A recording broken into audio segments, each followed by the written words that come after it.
It would seem, Lord Derby, the English people have shown a preference for a Conservative government to be formed by Sir Robert Peel. Yes, Your Majesty. I am pleased by Mr. Gladstone's defeat.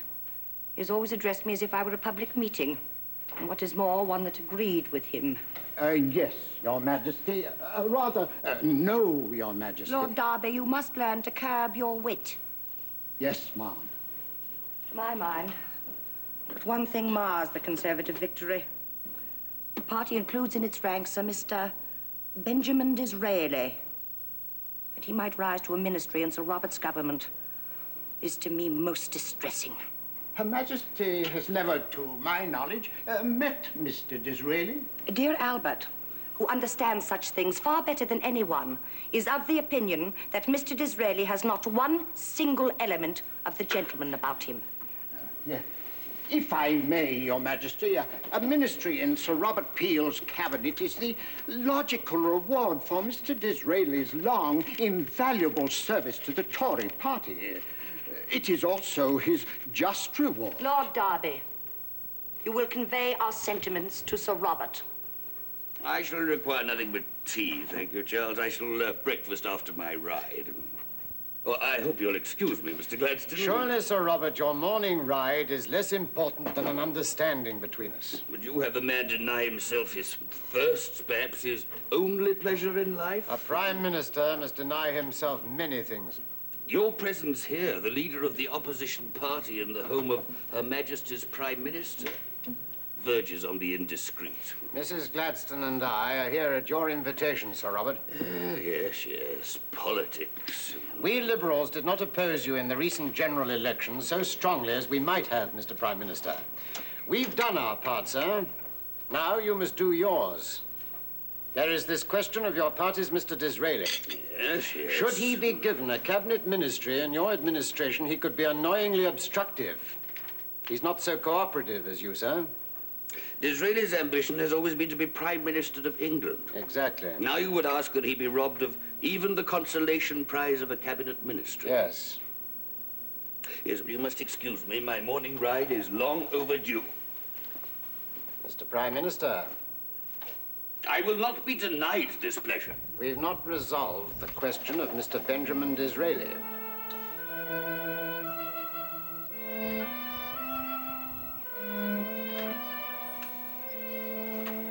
Good morning, Corrie. Good morning, Mrs. Disraeli. Oh, what a heavenly day. The primroses are out in bloom all along the edge of the woods. These books arrived from Mr. Disraeli's publishers. A number of copies of another novel, it seems, he's written. Dizzy's written a new novel? Well, isn't that nice? Frankly, I was shocked. Yes, it does rather take one aback.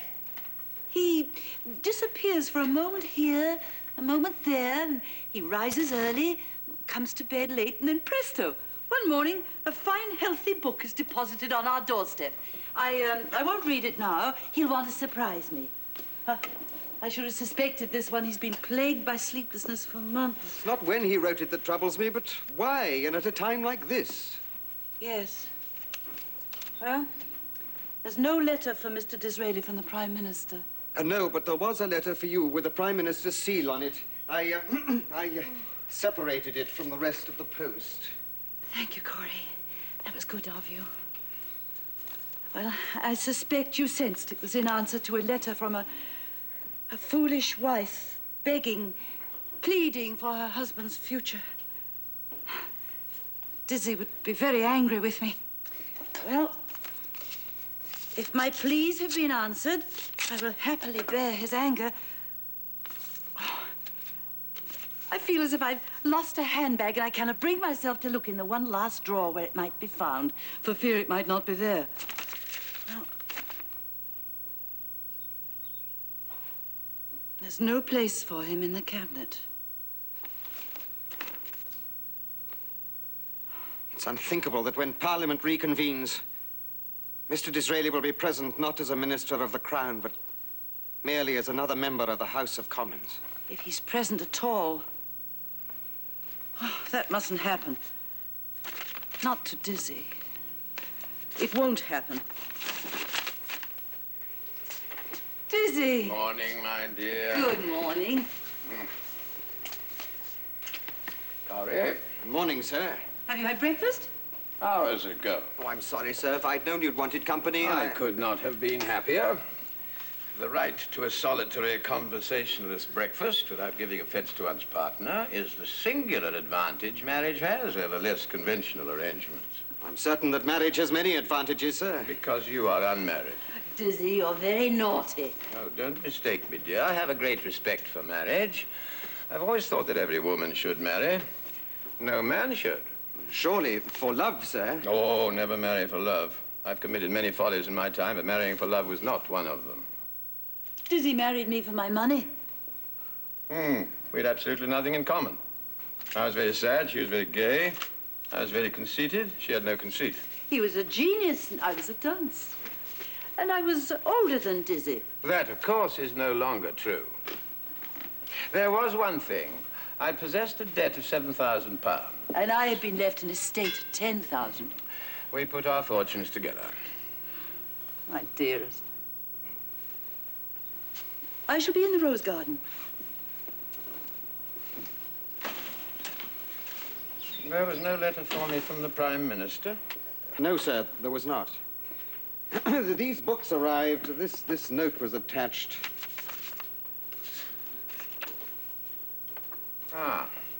Author and publisher are in rare accord. Both hope for an outrageous success. In this hope, we are joined by author's wine merchant, author's tailor, and author's bootmaker. By all save author's valued friend. Am I that, sir? I've been very fond of you, Corrie, since the first moment I set eyes on you. Really? It was during your maiden speech to the House of Commons. I discussed the question of fishing rights. Did you?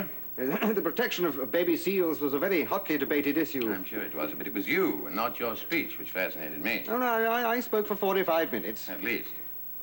And somewhere near the end, you stopped during your own maiden speech, opened your mouth and yawned. I liked you from that moment forward.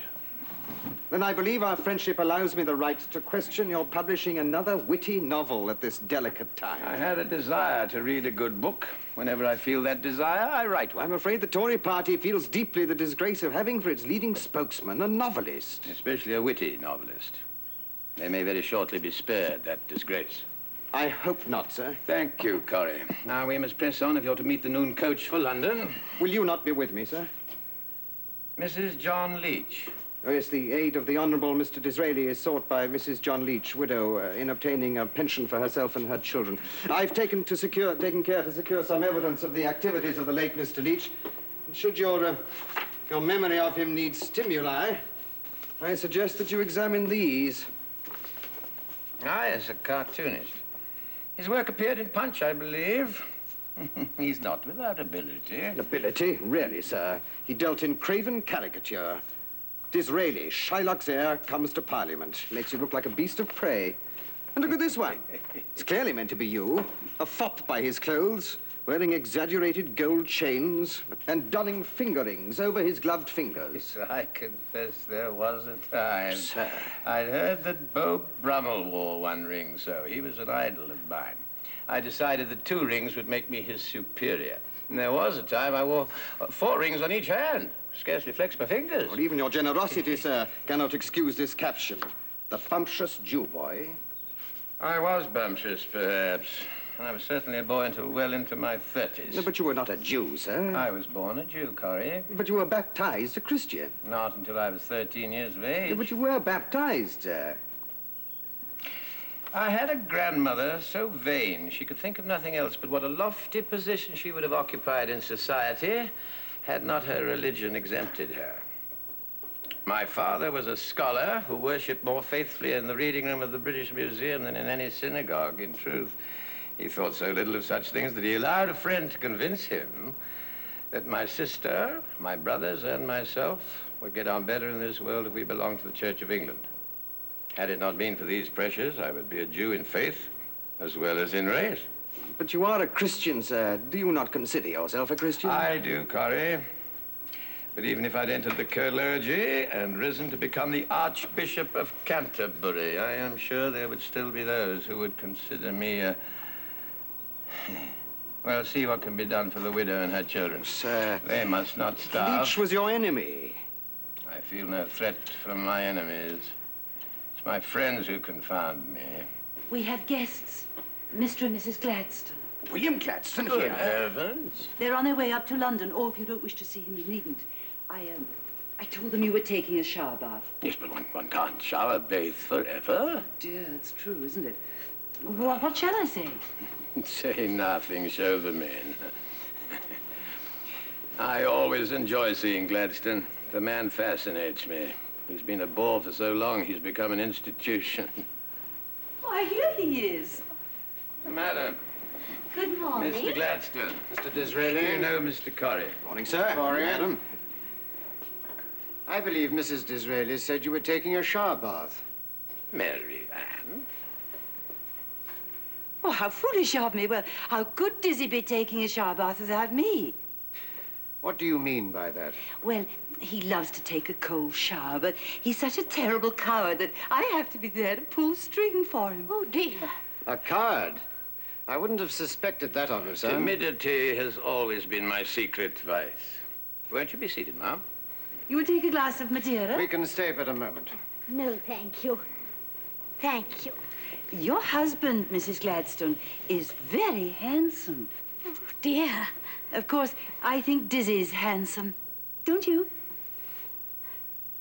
Mr. Gladstone, Mrs. Gladstone doesn't think about such things. I don't think about such things. Oh, but how can it be helped when we have such handsome husbands? Which reminds me, Dizzy was telling me last night in bed Madam. of a joke that's going about the London theatres. It seems that the actresses ask each other the question, to whom would you rather be married? Gladstone or Disraeli? Actresses, oh, dear. And the answer is... I don't think we need concern ourselves with the answer, Mrs. Disraeli. Oh, you must hear it. The answer is Gladstone. William! Yes, the answer is I would rather be married to Gladstone so that I might run off with Disraeli.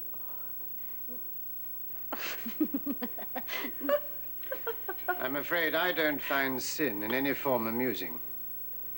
We must be going. Oh, but Mrs. Gladstone hasn't seen the garden and the primroses are in bloom. Oh, you must see them, or Dizzy will be terribly hurt. Why? Yes, Mary Ann, why? Why? Why, they're his favorite flower. Come along. Mr. Gladstone. Yes, yes, run along and see the primroses, but don't dawdle. Corrie, thorns can be wicked. We shall need a man along. Certainly. I didn't think primroses had thorns. Oh, you know flowers, don't you, my dear?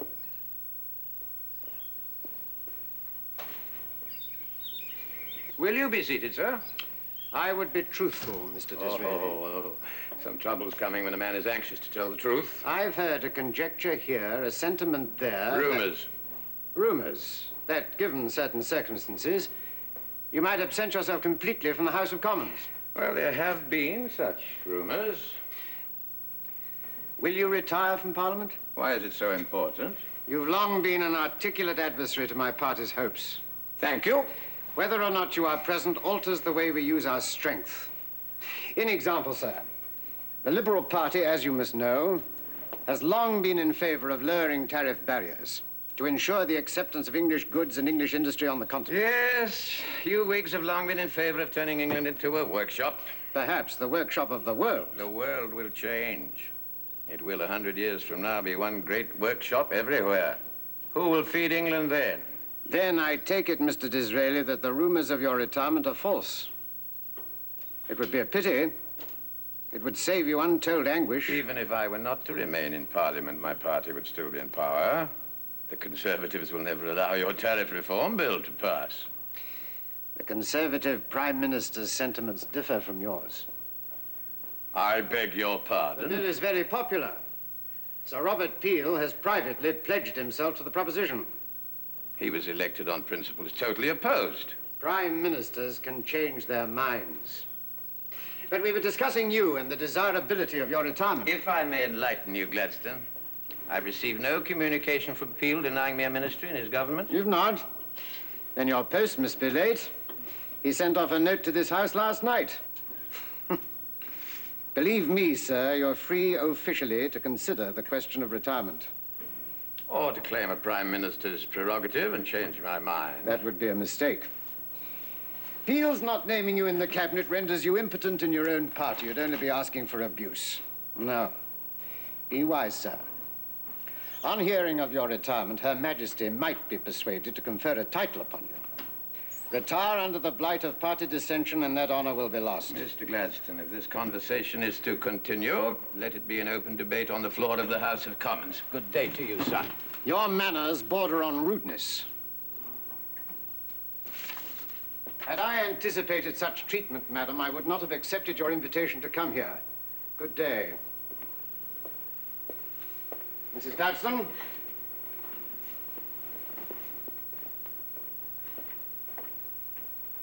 Mrs. Gladstone was enchanted. She even knew about primroses not having any thorns. Mary Ann, what do you mean by intercepting a letter from the Prime Minister to me? Now, please, give me the letter.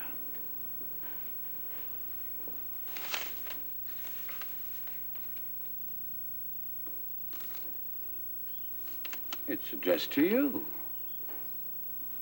I wrote to him. Please forgive me, Dizzy. I was wrong. You have a right to be angry. Please forgive me. You did that for me, my dearest. Dizzy, I do believe you married me for my money, but I believe if you had to do it again, you'd marry me for love. Mr. and Mrs. Gladstone, you invited them here. As a precaution. I knew that if Sir Robert's letter was a disappointment, that Mr. Gladstone was the one man to turn that disappointment into anger and send you back into battle. Amazing. Simply amazing. Oh, dear. Would you believe it, Dizzy? I tricked even myself. It was Mr. Gladstone, and not Sir Robert, who was the last drawer in which to look for my handbag. Handbag? It's amazing. Simply amazing.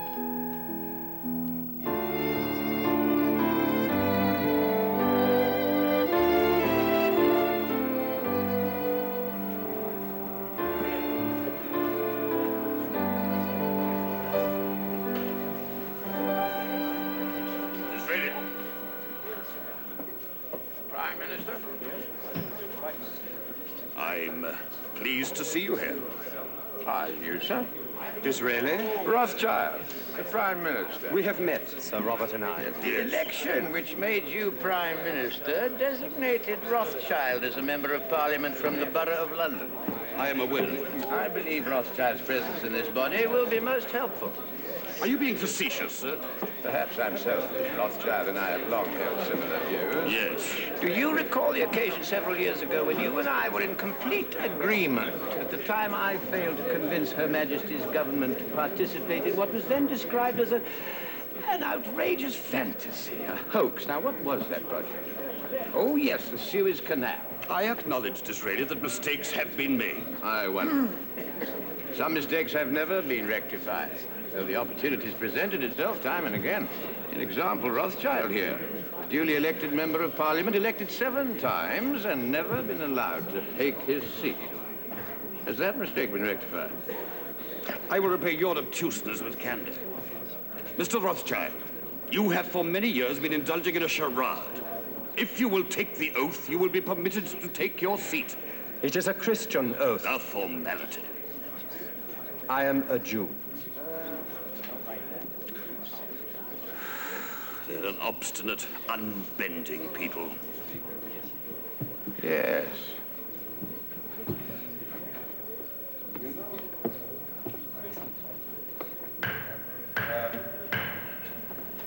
Mr. Rothschild, the words of this oath are, upon the true faith of a Christian. I will omit these words as not being binding upon my conscience. Mr. Rothschild, you may withdraw.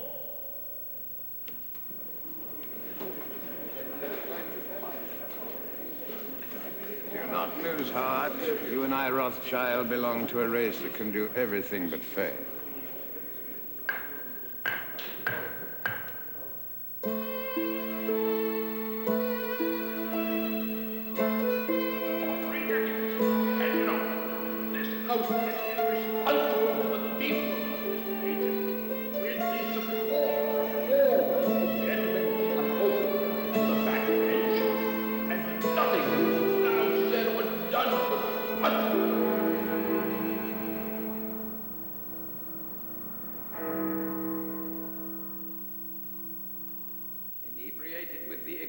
springs of his own verbosity, and gifted with an egotistical imagination which can at all times command an interminable and inconsistent series of arguments to malign an opponent and glorify himself.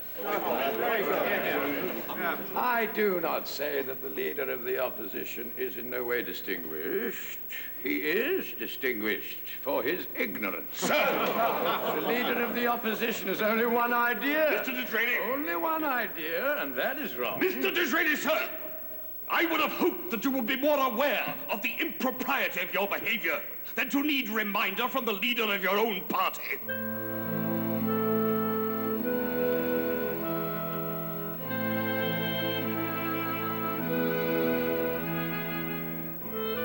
Peel openly on the floor of the House. It must be done. I can delude myself no longer. Gladstone leads the opposition. He is your adversary. How many sessions of Parliament have witnessed our contention? And for all that's been accomplished, Gladstone and I might be debating fishing rights and the protection of baby seals. Oh, no offense, Corrie. None taken, sir. No, Peel is the adversary, the true adversary. But he's the head of your own party. Yes, in times past, he's done much for me. I've always prided myself the one quality I possessed above other men was gratitude, but well, there's no other way. I must attack him openly. See to it, Corrie, that word gets around. I should like a capacity audience for my shame. Yes, sir.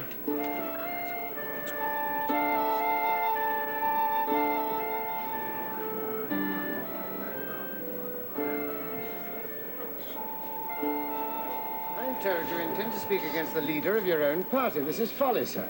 Thank you for your advice, sir, but I'm not the Prime Minister. You've been mislabeled, Disraeli. You're not a conservative, you're a radical. I am both.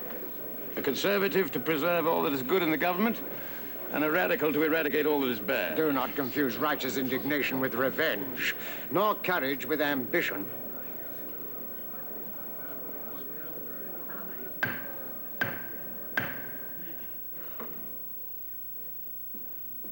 Mr. Speaker. The honourable member from Maidstone wishes to be heard. Mr. Speaker, gentlemen, it has come to my attention that the Prime Minister of England has changed parties. What? He was elected by the Tories, but he is behaving like a Whig. The truth, sir, travels slowly, but in time it will reach even you.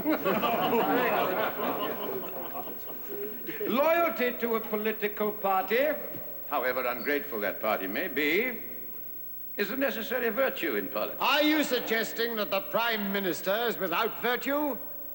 I am suggesting he is suffering from a malady. His desire to do what is popular has brought on one of the most dangerous of political illnesses, contemptuous disregard for the principles which elected him. Quite right. This indisposition has been heretofore primarily a Whig complaint. I suspect the Prime Minister has caught it from association. He has sacrificed his own individual principles to public opinion. A public opinion made by opposition members of Parliament. Right, you I suggest that Sir Robert Peel has turned his coat. I will not tolerate this. I suggest that the Tory, Sir Robert Peel, has become the most desirable man the Whig party could have to lead this nation. Hear, hear. And how has he done it? Sir Robert has found a simple expedient. He has caught the Whigs bathing and walked off with their clothes. Rather than this Whig finery, I would prefer him to don the raiment that clothes the good old causes, the cause of labor, the cause of the people, the cause of England. And I would prefer a reformation, not of the tariff laws, but a reformation of the Conservative government. Dissolve, Mr. Prime Minister, if you please, the Parliament you have betrayed, and appeal to the people whom I believe mistrust you. For myself, there remains this, at least: the opportunity of expressing thus publicly my belief that this Conservative government is an organized hypocrisy.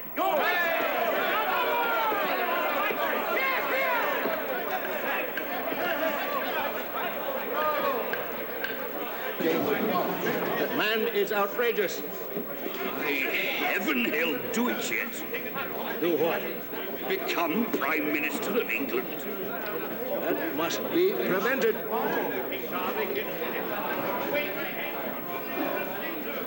You were magnificent, sir. Poor Peel. Mr. Disraeli? Who is this gentleman, sir? The intolerant one? I can't recall, but the problem's simply solved. One simply says, how is the old complaint? And while you're waiting for the answer, the name comes to mind. Disraeli? Oh, how are you, sir? Good to see you. How is the old complaint? We have never met. I am Colonel John Peel, Sir Robert's brother. He may have to bear your vituperations, your acid tongue, your charges of treason, but I do not. I demand satisfaction from you. I beg your pardon. Satisfaction, sir. The honor of our name has been sullied. Oh, come, sir. Are you so craven as to not accept my challenge? No, sir. I will accept your challenge. You can't be serious. Mr. Corrie will act for me. You shall have satisfaction. I won't allow this, sir. Make the arrangements, Collie. I must go to Mrs. Disraeli. You cannot fight a duel with this man. No gentleman in England would feel the necessity to do anything but laugh at his ridiculous challenge. I cannot afford the luxury. Observe our fellow Tories. A spark has been lit. With any luck, it'll burst into flame. My refusal to fight would extinguish that spark. They'd say only one thing, and those who didn't say it would think it. The Jew is a coward.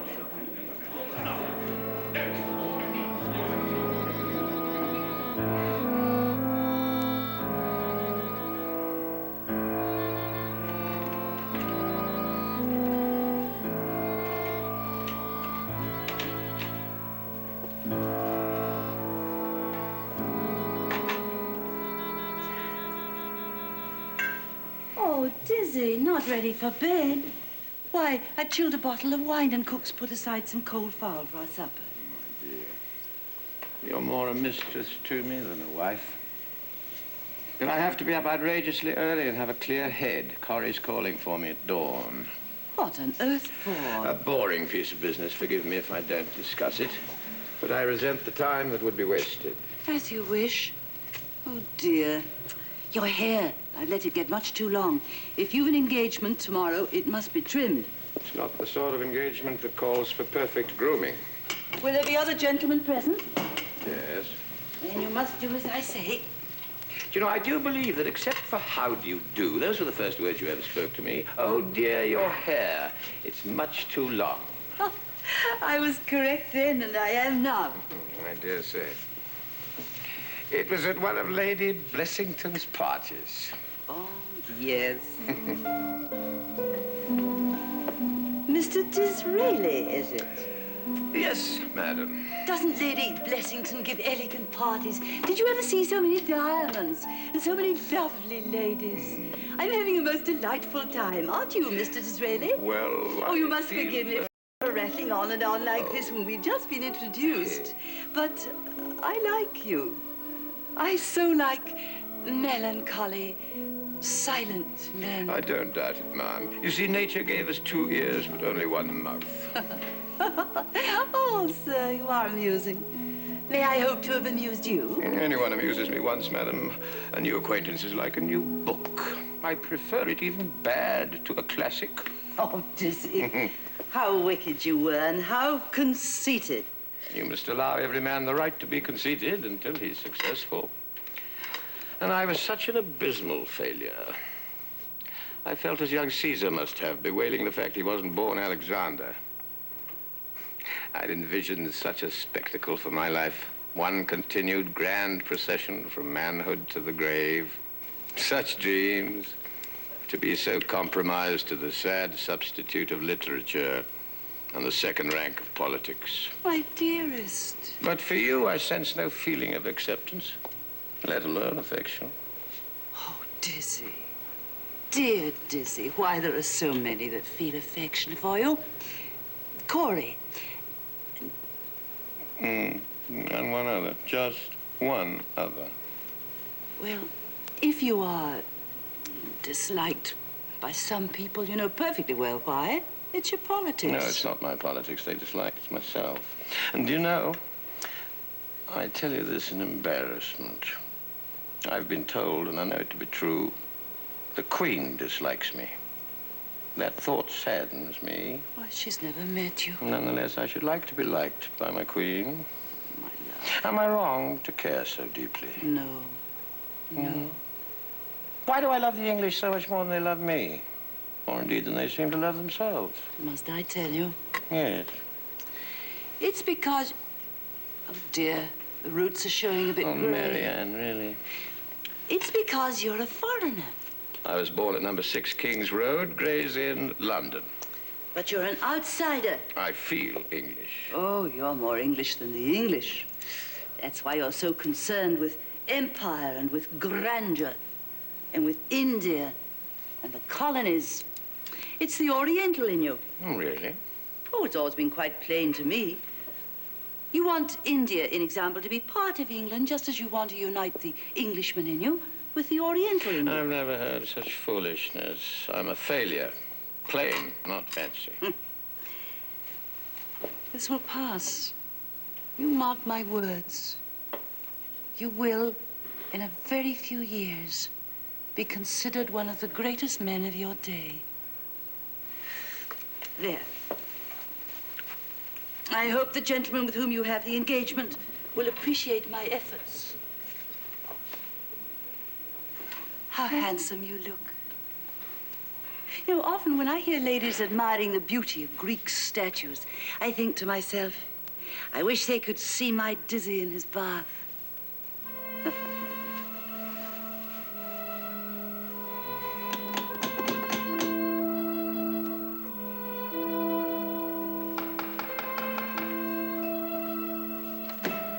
Good morning, Corey. Good morning, sir. I hope you're going to behave like a proper, experienced second.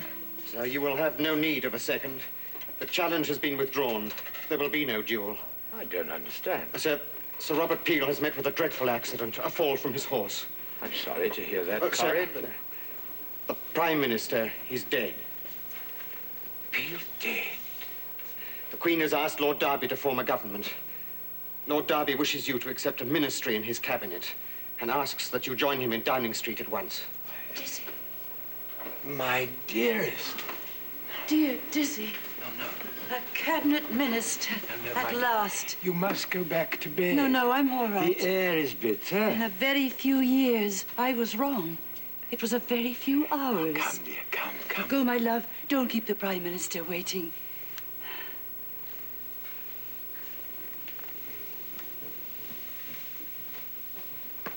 My congratulations, sir. A step long delayed. Over the fallen body of Sir Robert Peel. You mustn't feel that, sir. But I do, Corrie, I do. Look at it as you will. Politics is a beastly profession.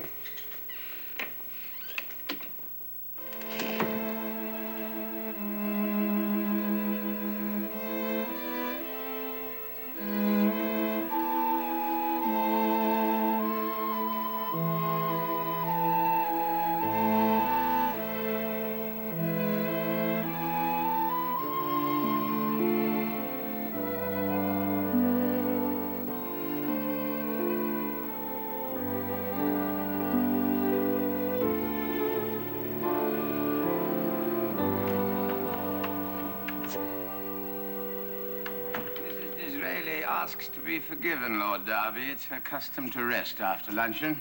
She'll join us presently. Of course. I see you've published another novel, Mr. Disraeli. Forgive me. Yeah. I sometimes have to remind myself that you're a novelist. You rarely mention your writing. An author who talks about his own books is as bad as a mother who talks about her children. And in truth, I consider myself first and foremost a Chancellor of the Exchequer. And a fine one. Though I confess that at first I had misgivings. They couldn't have equaled my own. Oh, thank you. Yeah, if a Prime Minister's worth can be judged by the distress of his gout, then I am greater than Pitt and Chatham put together. Oh, excuse me. Am I disturbing you? No. How is Mrs. Disraeli? She's resting. The dear woman ate nothing at lunch. One must eat to live. Yes. Oh, I'm sorry. I had no idea there was anything serious. My wife has been a very sick woman for more than 3 years. I know that not from her, but from her doctor. Her illness is never mentioned. She pretends, I pretend. Let us continue to pretend. Of course. Now, what urgent business brings you here, Prime Minister? Well, it concerns your future, Mr. Disraeli, and my conviction that you are the logical man to succeed me as Prime Minister. I've already spoken to the Queen. Well, that should put an end to it. Well, I will admit that since the death of the Prince Consort, Her Majesty has become even more firmly convinced of, well, what she has always felt. Nevertheless, that does not deter me. I am sorry, Lord Derby. I am needed here. Oh, Mr. Corrie, will you excuse us, please? Of course. Thank you. Mr. Disraeli, I fear I do not have your dear wife's courage. I cannot pretend that I am not a sick man. The pain will not allow me to wear that mask. And unfortunately, the duties of a Prime Minister must be borne under the full scrutiny of the public eye. I can no longer help myself. I must resign. One cannot blame the pear tree for its inability to bear plums. I am reminded, Mr. Disraeli, you are an author. But ironic as it may sound, coming on the heels of my admission, you have an obligation to your country. I also have an obligation to my wife. Dizzy, Marianne? my dearest, you're to be Prime Minister. That has not yet been decided. Oh, but you must. Mustn't he, Lord Derby? He must. Do you know, Lord Derby, that when Dizzy was courting me, he once advised me, very seriously, to save all his love letters. Oh, Marianne. He said he was quite certain that someday any letters of his would be worth a guinea apiece. I said 10 guineas, and I was right. Oh, Dizzy, your dream has come true. And my dream has come true. It has always been to be the wife of the Prime Minister of England. My dear. You've done it, sir. You've won your way to the highest rung of the political ladder. Yes, well, let's say I've made it to the top of the greasy pole.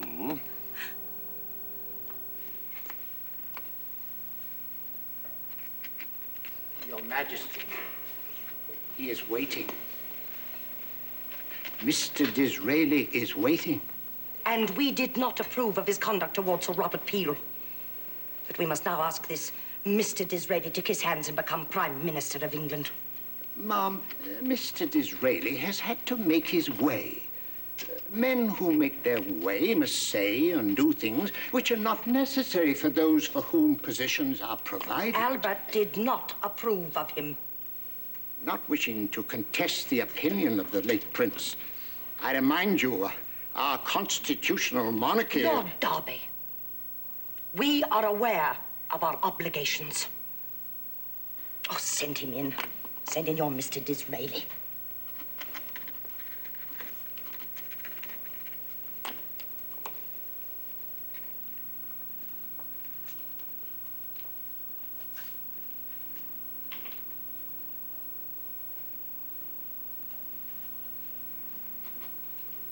If Your Majesty will excuse me.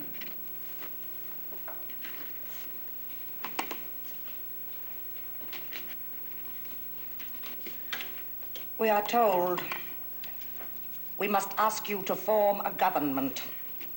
What sort of government would you form? An English government, ma'am. That is no guarantee of anything nowadays. The way the House of Commons does go on. The Queen has been really shocked by some of the episodes which have occurred. May I be allowed to thank you, ma'am, for sharing with me this candid opinion. And I would hope it is only the first of many such confidences. We have a great many opinions, Mr. Disraeli.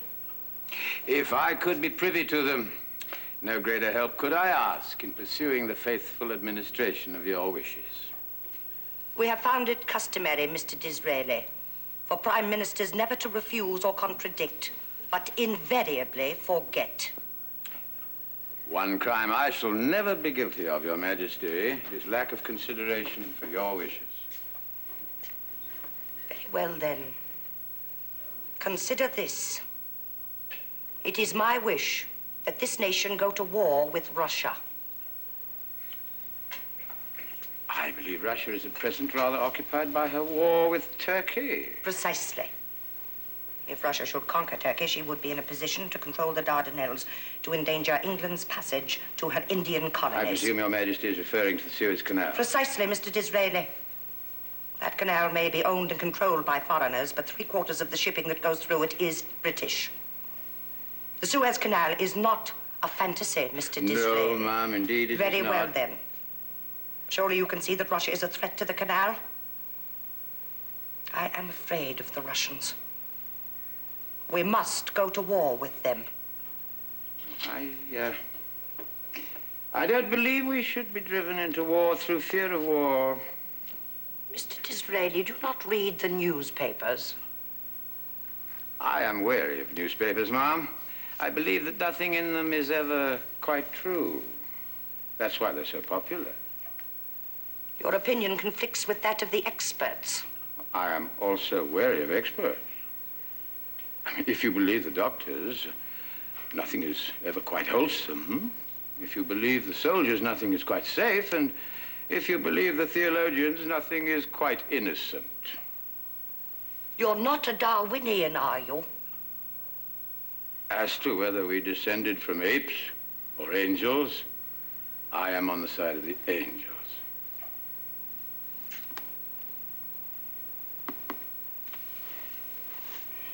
You seriously believe we have nothing to fear from Russia?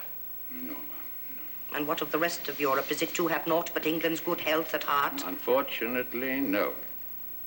Who is the culprit then, Turkey? No, ma'am. Certainly not France. No.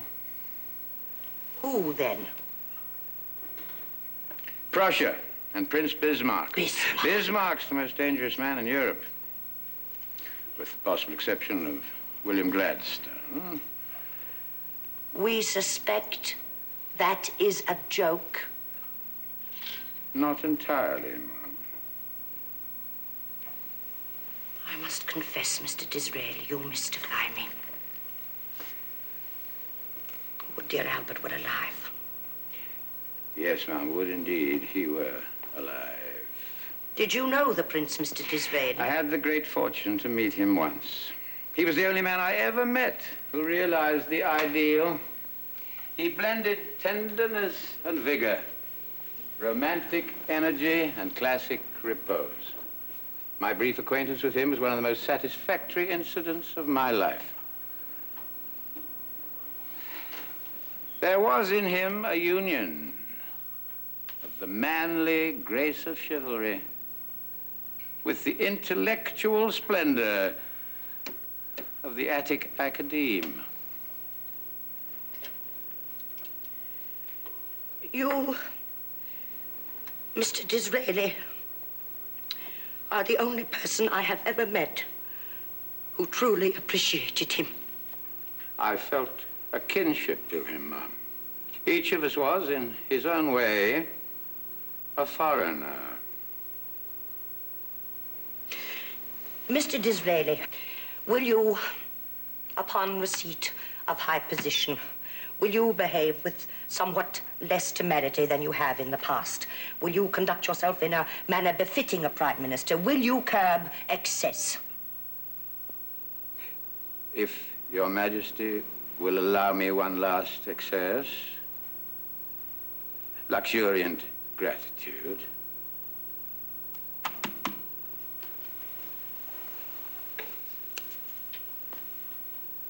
You must kiss hands.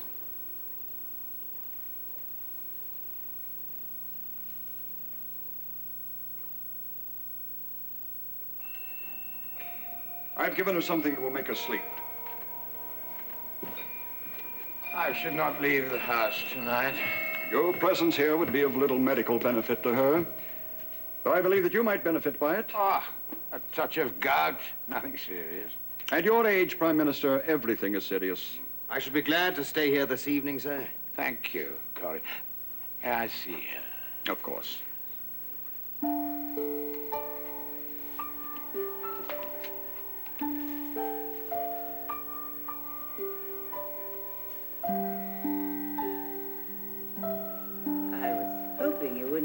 Without saying goodbye. I hate to go, but Rothschild's been a good friend. And this occasion's worth celebrating.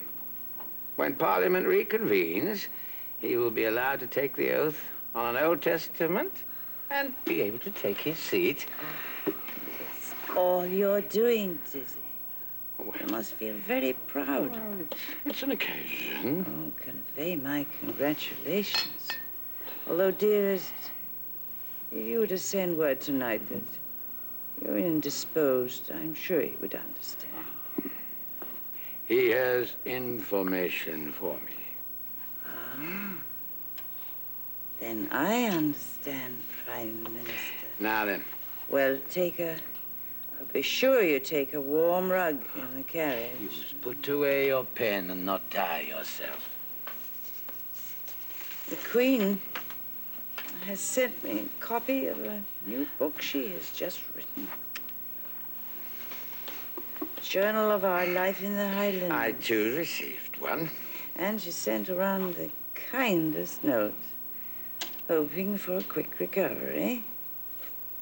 You must read it, Dizzy. She talks of nothing else but you. I do believe you made her fall in love with you. Why should Victoria be different from all the other women in the world?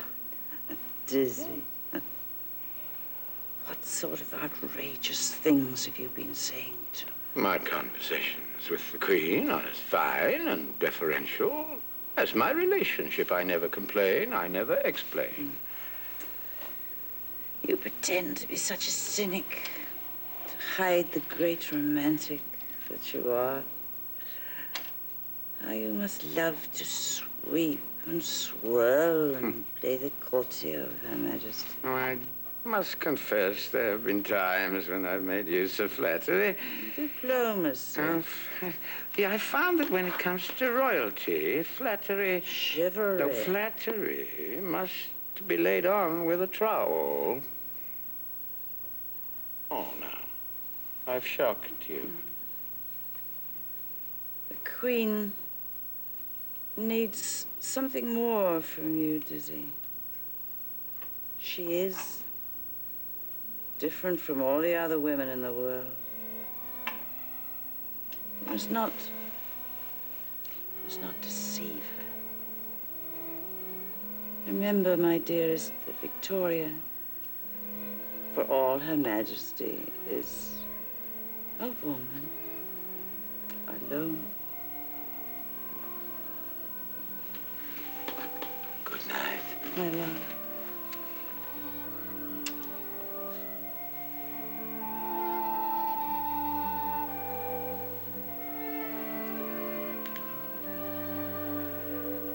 Oh, Dizzy. You're as feeble as I am. This house is becoming a hospital. But a hospital with you is worth a palace with anyone else.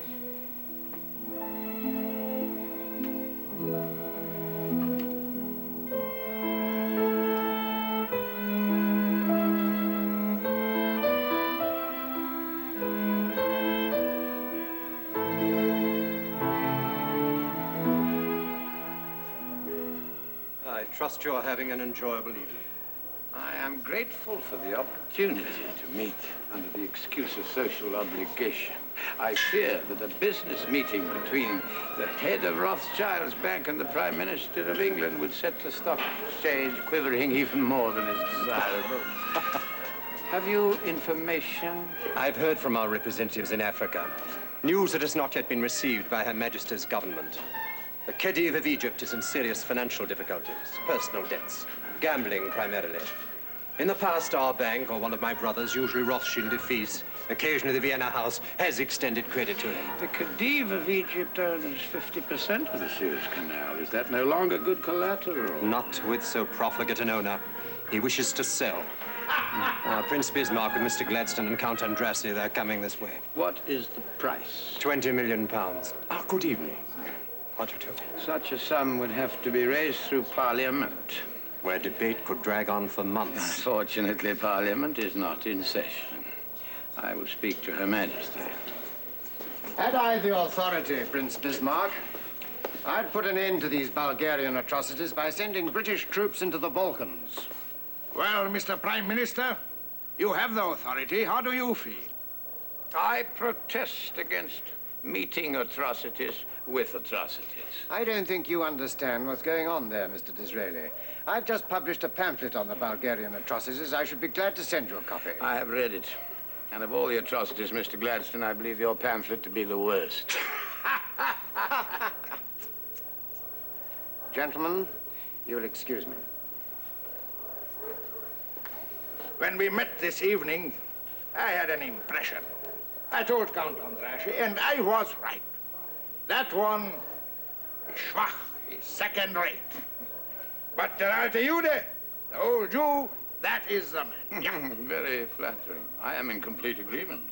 Is it true, Herr Rothschild, that your brother's vineyards have produced another exquisite vintage? Huh? Won't you be the judge of that, Your Excellency, please? Prussia lies closer to Bulgaria than England does. I would be grateful for the thoughts from you, Prince Bismarck, on this matter. I give it no thought. I am too concerned with the future of my country. What is Prussia's future?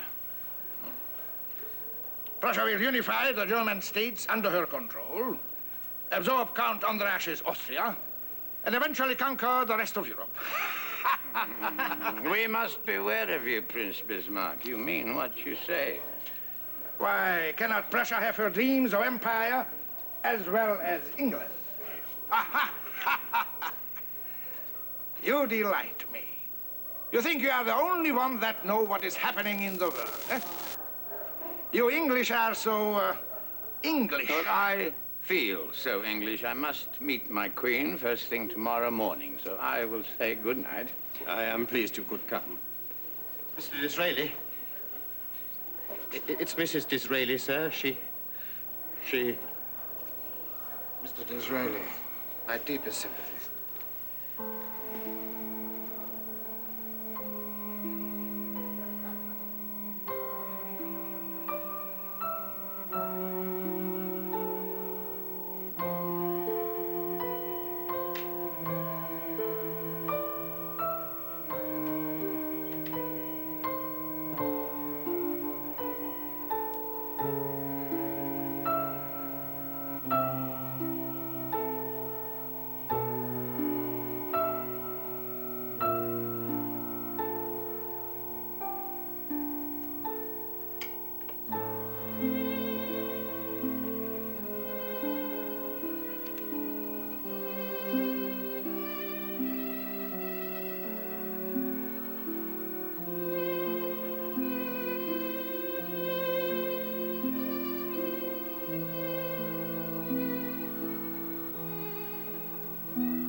My own dear husband, if I should depart this life before you, leave orders that we may be buried in the same grave at whatever distance you may die from England. God bless you, my dearest, kindest. You have been a perfect husband to me. Farewell, my dear Dizzy. Do not live alone. someone I earnestly hope you may find as attached to you as your own devoted Mary Ann.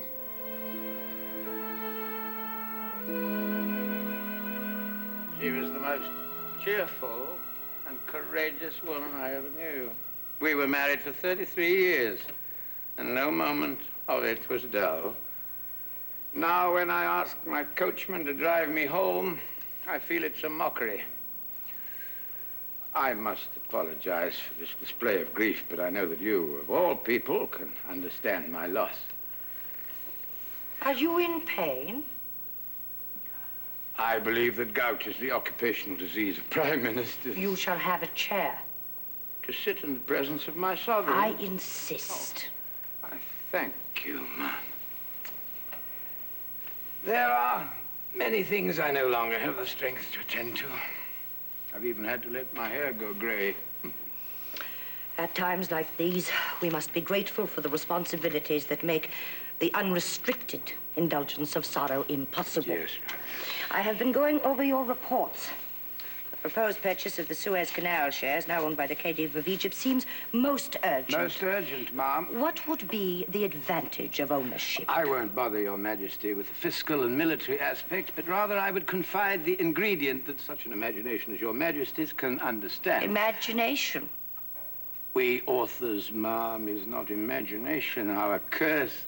Oh, yes, now, yes. The purchase would secure the passage to India. And the canal would then, in truth, be the lifeline of empire. The way would then be open for the fulfillment of my long-cherished hope, and that is to see your majesty crowned Empress of India. Empress of India? I believe it is a plan of which the Prince Consort would have approved. Do you really think so? I do, ma'am. You must secure the consent of your cabinet to this, then naught remains but to find the 20 million pounds. You may tell the Bank of England that Her Majesty is personally interested. Oh. Empress of India. Oh, my dear Mr. Disraeli, there is no title, no honor, which can ever repay the debt we owe you. When he who was most dear was taken from us, I began to fear that without his devotion, his kindness, his counsel, I would find this sovereignty unbearable. You have come to allay that fear by your constant concern for what he would have felt.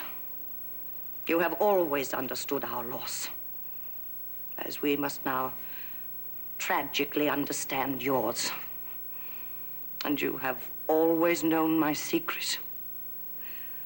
You have always known that the Queen can never for one moment forget the sorrowful fact that she is a woman alone. No.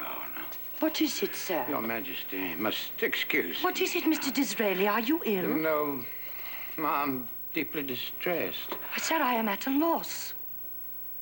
I never realized till now that I have sometimes dealt with you, if not dishonorably, ignobly. Mr. Disraeli, you must not say anything you will regret. Ma'am, I can no longer be anything but unflinchingly honest. There have been times when, to secure your approval, I have laid flattery on with a trowel. Times when I have taken even greater advantage, when I have made use of your tragic loss for my own selfish ends. And even today, Mr. Disraeli, was today one of those times? I fear habit made it so. But this confession springs not from habit, but from gratitude. Gratitude so profound it's beyond my capacity to express. I have never ceased to wonder at my good fortune in having a female sovereign. And now that I am alone, I feel more than good fortune. I feel a great debt. There's one person left to me in this life that I love, and Victoria is that person. I say this to you not as Her Majesty's Prime Minister, but as her friend.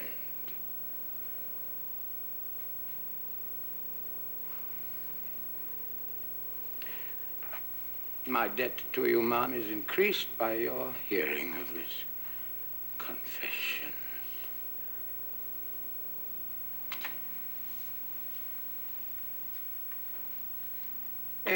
If your Majesty could forgive me and excuse this last excess.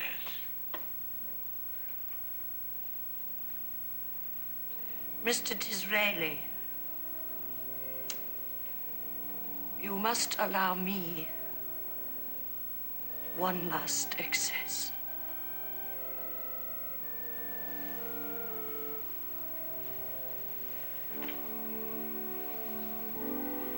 Luxuriant gratitude.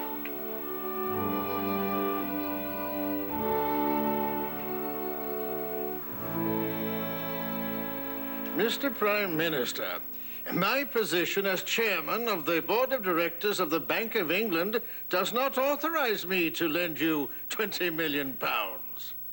Then what is the good of your position? Well, no matter how personally interested Her Majesty may be, the other directors must be consulted. The loan must be discussed.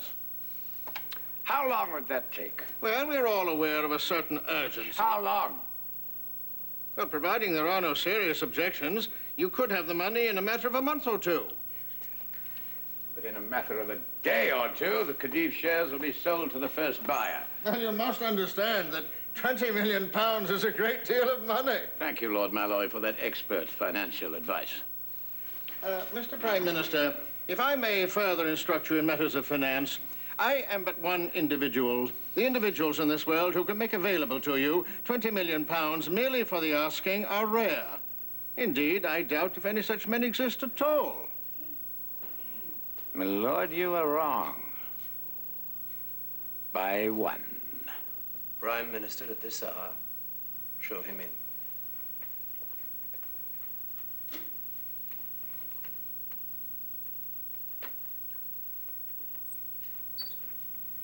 Mr. Disraeli? Ah, how good of you to call. Good evening. May I induce you to share my lonely supper? No, thank you. A glass of wine? No, thank you. I have come on a matter of business. Oh, an extraordinary time for business, but I presume the Prime Minister of England need not be bound by bankers' hours.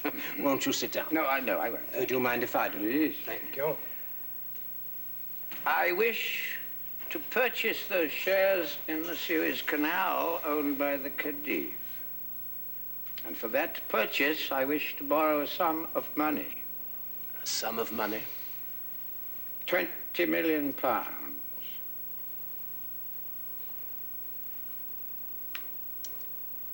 What security do you offer? The British Empire.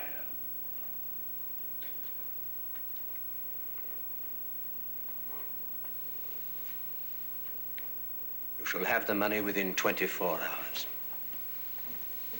Victoria, Queen of England. And Empress of India. The Empress thanks Mr. Disraeli.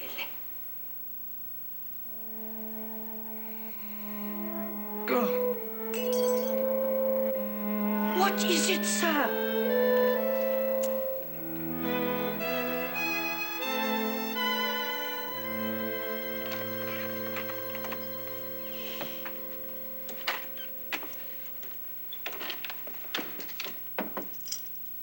How is he? He's a terribly sick man. Is he in danger? His condition is serious, but not critical. Nonsense. I have never been serious, but I've always been critical. We didn't mean to wake you, sir. I am grateful for any consciousness that may be allowed me. You must not be pessimistic, Mr. Disraeli. Dr. Jenner, when a man believes he is going to die, he does not like to lose the interest that such a situation produces. And there is a note from the Queen, sir. She probably wants me to take a message to Albert. And she sent you these primroses. Primroses? She said they're your favorite flower.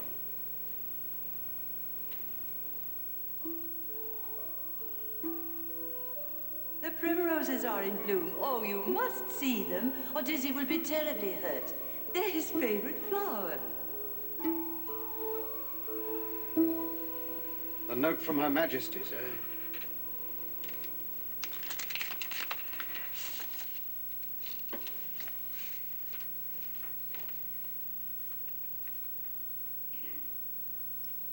What is it, sir? Mr. Disraeli. Sir, what on earth are you doing? Help me, Corrie. Sir, this is unthinkable. You're not strong enough to get out of bed. I was strong enough to forge an empire. I shall be the judge of my ability to take a walk I've taken 1,000 times. Help me with my clothes, Corrie. Yes, sir.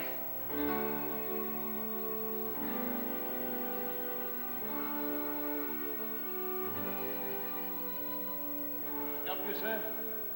No, thank you, Corrie. I prefer to be alone. Of course, sir. Oh, Corrie. Will they know? I don't believe so, sir. Good, good. They must not. Not yet. Yes, sir.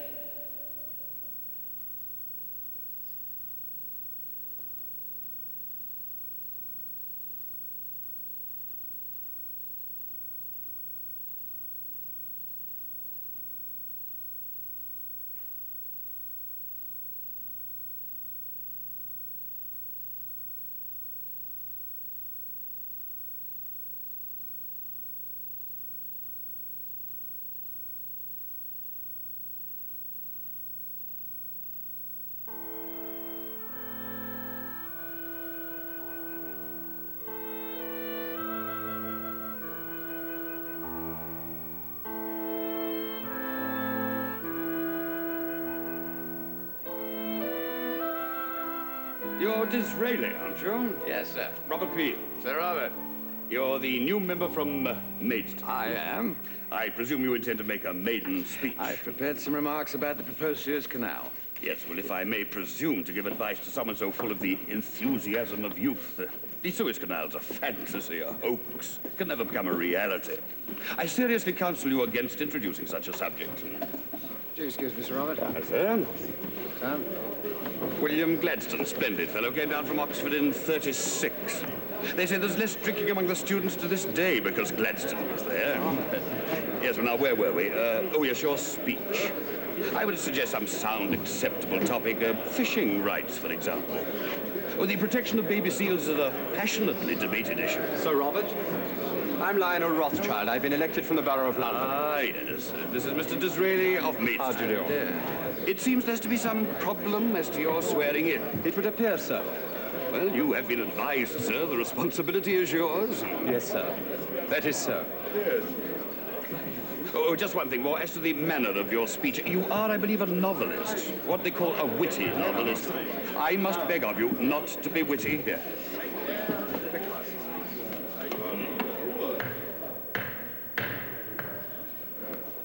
The words of this oath are, upon the true faith of a Christian. I would omit these words as not being binding upon my conscience. Mr. Rothschild, you may withdraw.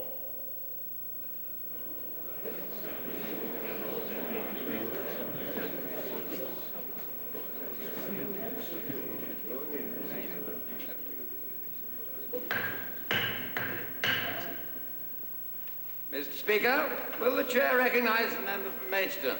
The chair so recognizes. Honourable Speaker, gentlemen, I had intended speaking on the proposed Suez Canal, but I shall not. Because on the occasion of my first presence in this august body, I have been witness to an outrage. Perhaps it is ingenuous of me to feel such shock and surprise at the rejection of this most valuable man, the honourable member from the Borough of London. Perhaps this outrage is no more than the following of precedent. You English once had a great man, Sir Walter Raleigh, who discovered potatoes on which the Irish now live. and tobacco on which the English now live. And your reward to him was to cut off his head. We are approaching the season of Christmas, the sacred time, which I assume this august body will celebrate by petitioning against the Jews. This is a Christian body. Whose birthday is it that we Christians celebrate? It is the birth of a Jew. Were the Holy Family on this coming Christmas Eve to seek shelter in this house, would you gentlemen extend to them the comforts of your manger?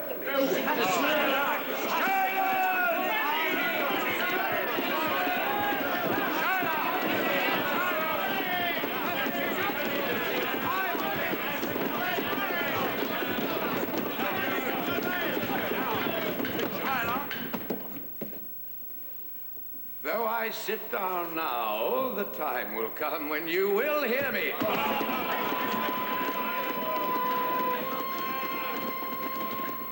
This will pass. You mark my words. You will, in a very few years, be considered one of the greatest men of your day. How handsome you look.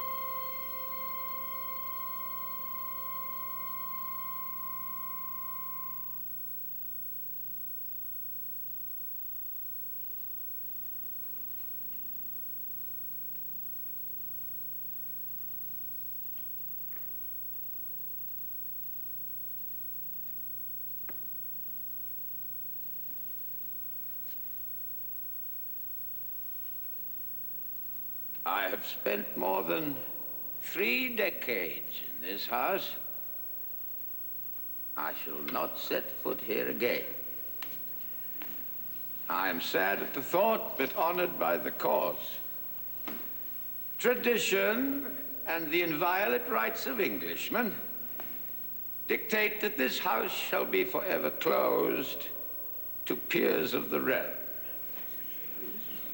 Her Gracious Majesty Victoria, Queen of England and Empress of India, has seen fit to make me an English nobleman. Henceforth, I shall be the first Earl of Beaconsfield. Gentlemen, I bid you good day.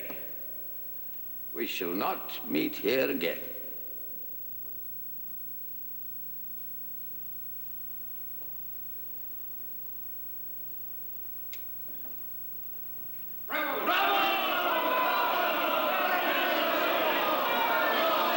Congratulations, sir. Good speech, Murray. Not at all, sir. It rang in my ears like nothing so ponderous as an epitaph. Really, Mr. Disraeli? Lord Beaconsfield? Well, I shall be needing an epitaph soon enough, shan't we all? Not quite yet, sir.